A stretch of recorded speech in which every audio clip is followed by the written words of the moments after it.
There's so many times in our life where we're more at peace and more at rest, where our awareness joins the arisings of the whole moment.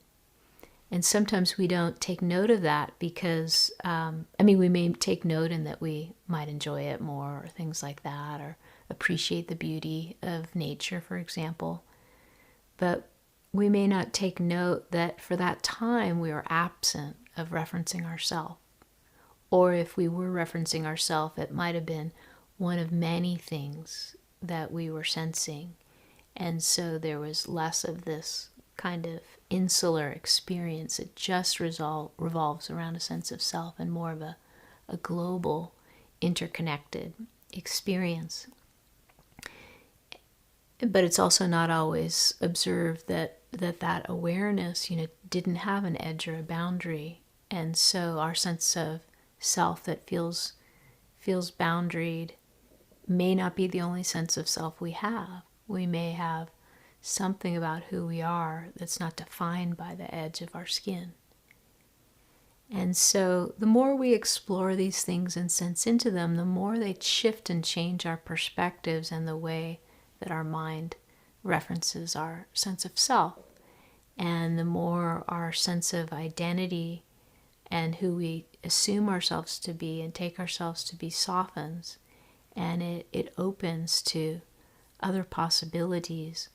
And one of those can be a kind of shift out of strictly identifying with our more human time-bound form experience. And it can often be a kind of blending and integrating with the sense of ourself that is eternal, because it's not defined by time, or the sense of ourself that's infinite because it's not referenced by a position in space. Or we could say that it's referenced by the totality of all that is manifest in this world of space. So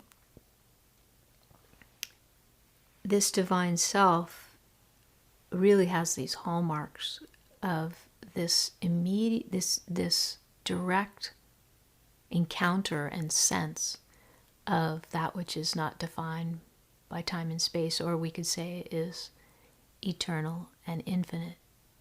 So that's a big part of that divine individual expression. But there's also a way that when we're able to come to rest and to stop, there's this absence of referencing time and space. So there's this coming forward of a sense of quietude and stillness and silence that's often expressive in the divine individual, if we want to call it that. And there can be a sense of openness and receptivity and interconnectedness and intimacy with life.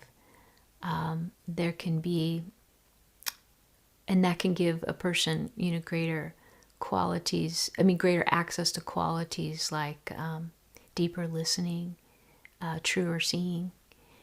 And when this sense of being unboundaried by notions of more limited, separate self are felt in the heart, there can give rise to a greater sense of knowing oneself in those we encounter or in what we interact with. And so there's that intimacy that may give rise to compassion or devotion or love, or what we might think of as those kinds of divine qualities. And so it shifts our perspective of being.